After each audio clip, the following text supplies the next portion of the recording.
Hey, so it's been a while. My wife said I had to get out here and give everyone an update, especially my family who's been awesome about supporting me. So, that being said, look what my daughter made me. Huh? Seagrave, the restoration urge? Love it. Thank you, Mama. So, let's see. Lots transpired. The motor's almost all the way back together. Everything's tightened up. Lifters, valves, connecting rods, water pump, all that's in. So we're making pretty good progress. I'm just trying to get the pan gasket made and prepped and put the pan on and pretty close to starting it. I've already started to run plug wires and stuff like that. Anyway, let's take a look. So here's my seagrave progress. There's all the cylinder jugs in. The lifters are polished, well, as polished as I was willing to do. I need to tighten up the rag joints still, which are the coupling in between everything.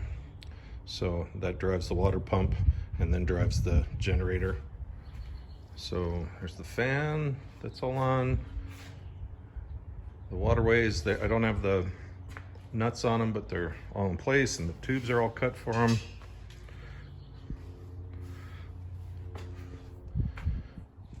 And then there's the beginning of the spark plug wires, and they go through this little tube, which is a total pain to do. So they come out these little tiny holes in the side. And then you have to have enough to run some backwards to the distributor and then equal amount to the magneto. So I just sent out the shift handles to be nickel plated. I really need to get the steering column plated, and I'm still working on trying to strip some paint. I'm hoping to lay down some primer and get the frame and suspension painted red, and then maybe start practicing some gold leafing just on the frame since they're just straight lines. And anyway, there you go. What else am I up to? So the Oliver tractor project that I got kind of for free from my buddy Dave. He pointed out that there were all these new parts, even the head had been redone, and then they just dumped it and got rid of it. So we're gonna try to just clean it up enough and throw it together to try to get it running so that I have something to pull the truck around with. You know, I have to hook it up to my car and drag it out and work on it and sandblast stuff, and then try to get it back in. So it'd just be nice to have something with some force to do it. Here's my oil pan, and the little orange bits there, it's actually they were originally cork, and the oil fits up and oils the mains. And then when the pressure is too much, it pushes down and sprays all over everything else, and they alternate that. So I did some research and found these little rubber conical gaskets that are the right rubber, and they'll take it up to several hundred degrees. So hopefully that'll work out better.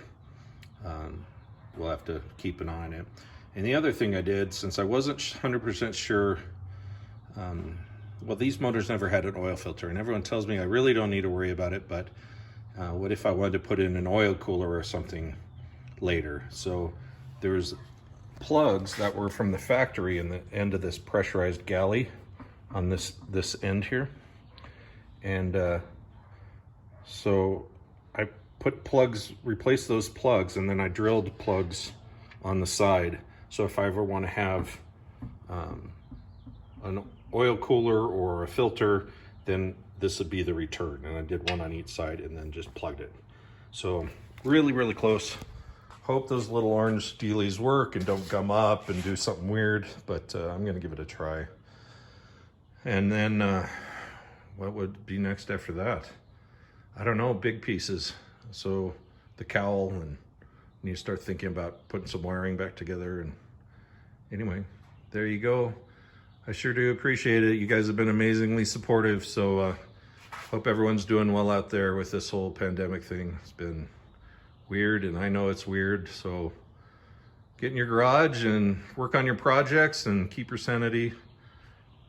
Talk to you guys later. Bye.